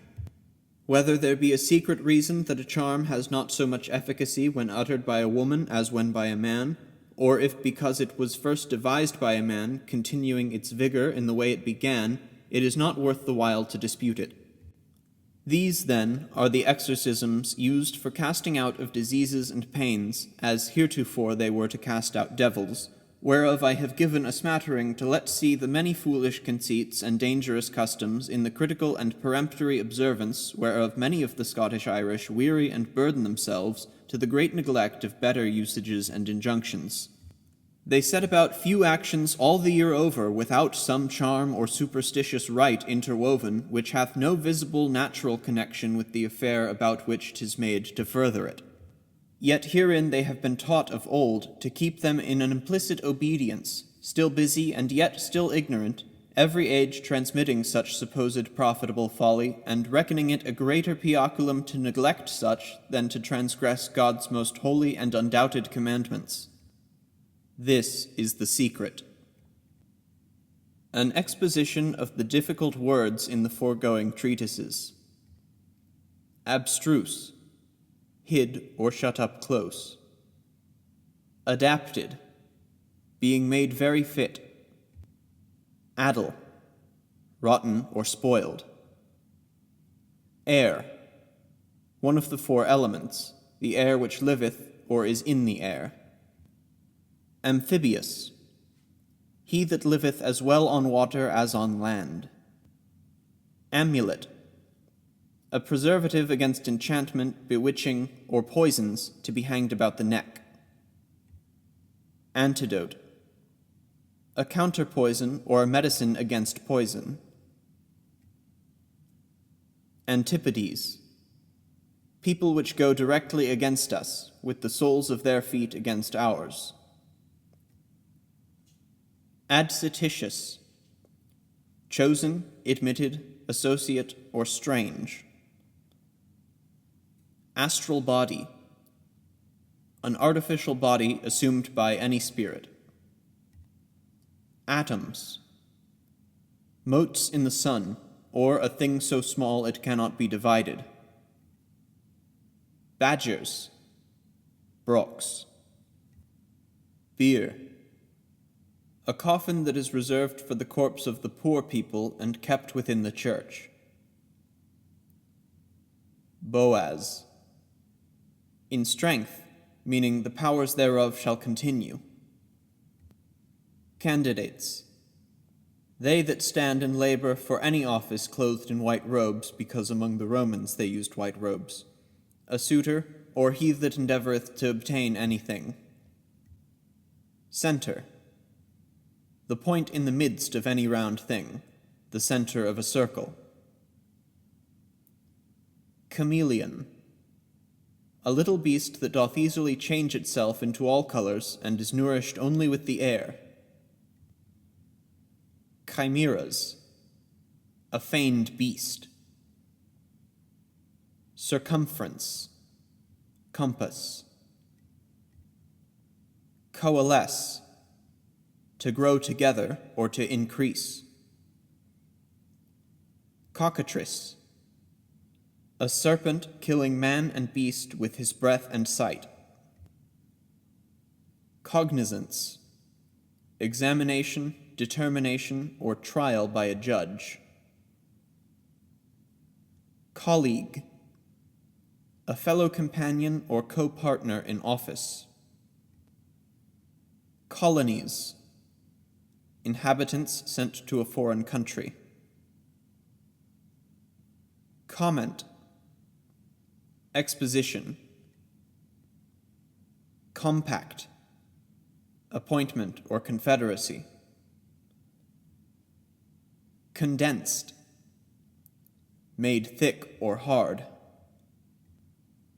Convictions, assurances. Deception, beguiling. Deficat, uncorrupt, pure, and clean from dregs.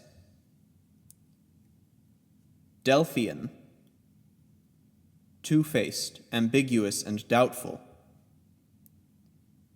Disquisition, trial of a thing. Drain, dry up. Echo, a sound rebounding to a noise or voice in a valley or wood, a resounding or giving again of the voice.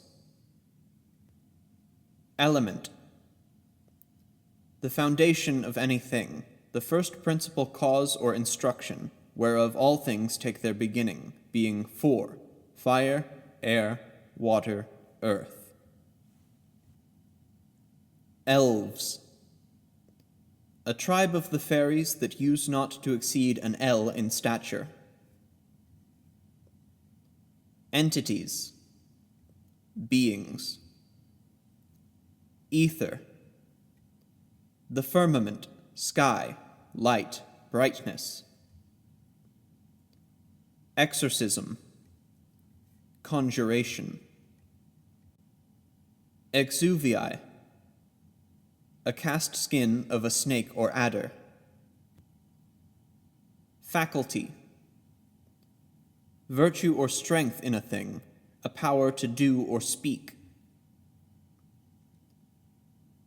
Fanaticism, fanatic is mad and foolish. Fantastic, a foolish, vain vision. Fauns, a rank of diamonds betwixt angels and man.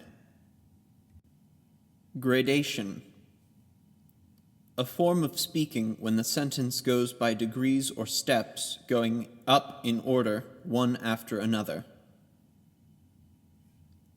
Helix, a kind of ivy bearing no berries, running around. Heluo, he that in eating and drinking destroyeth his substance, as gluttons, wasters, and prodigals. Heterogeneous, of another kind. Hypochondriac melancholy, a windy melancholy which is bred of ache and soreness about the short ribs, from whence a black phlegm arising doth hurt and trouble the mind. Immersed, plunged, drenched, or dipped in water.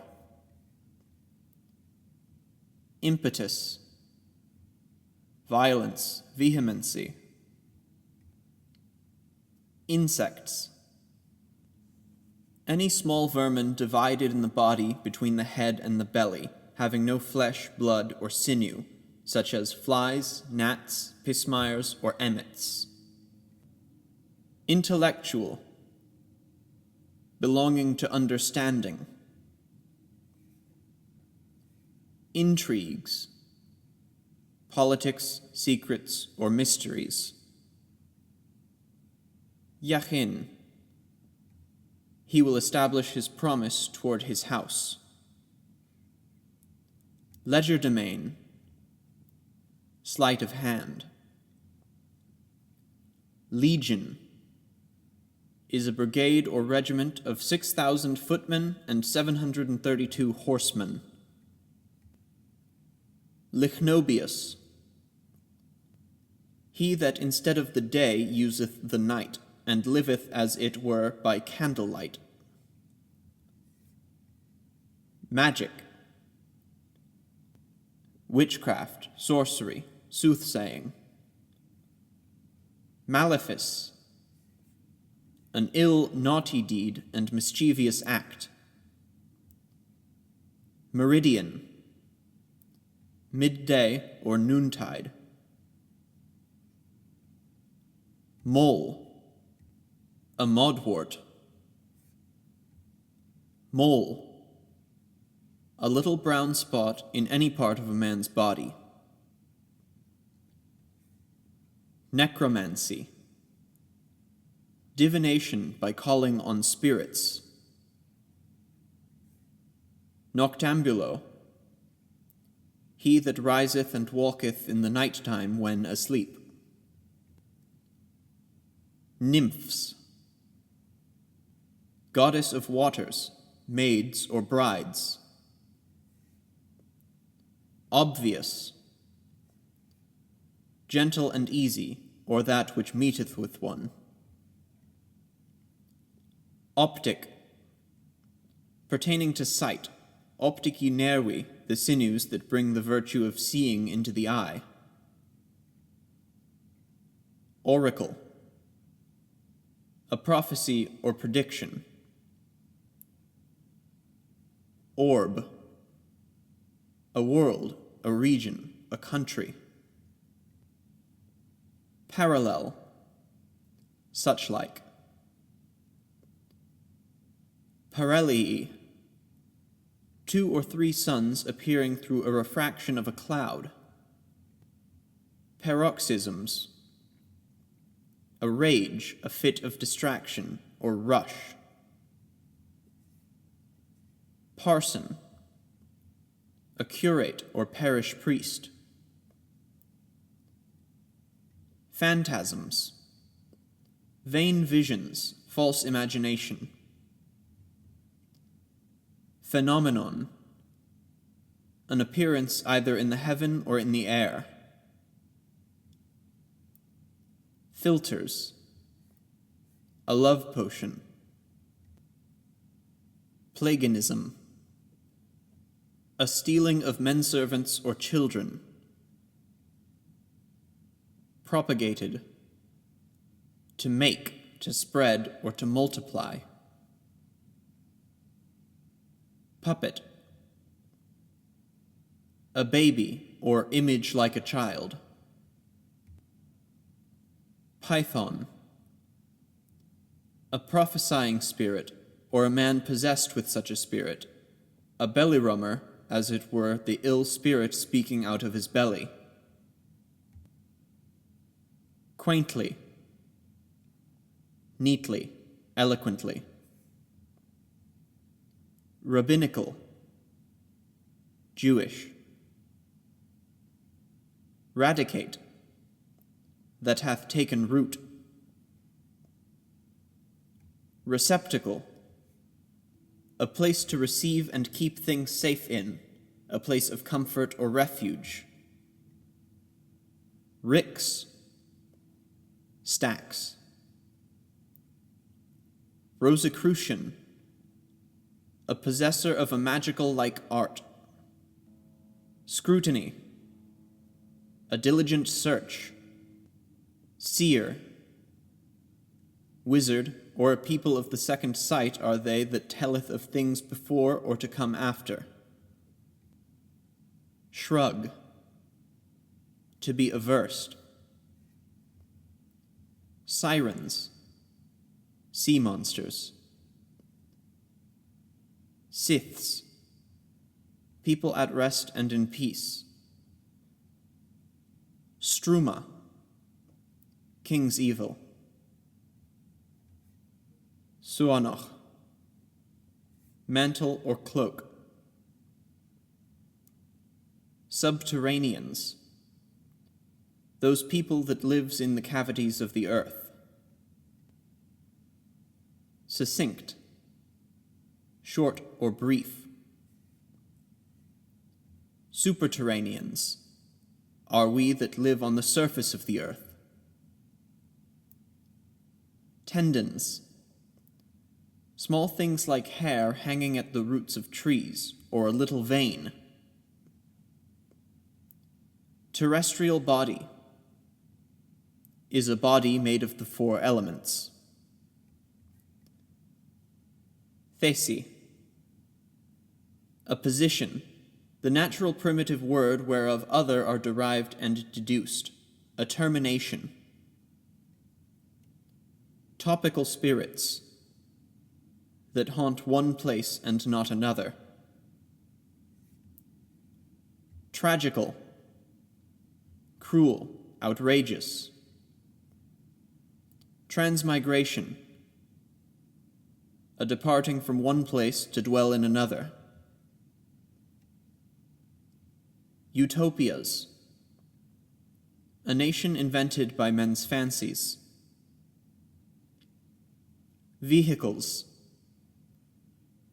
Chariots, or a general name of all things serving to carry.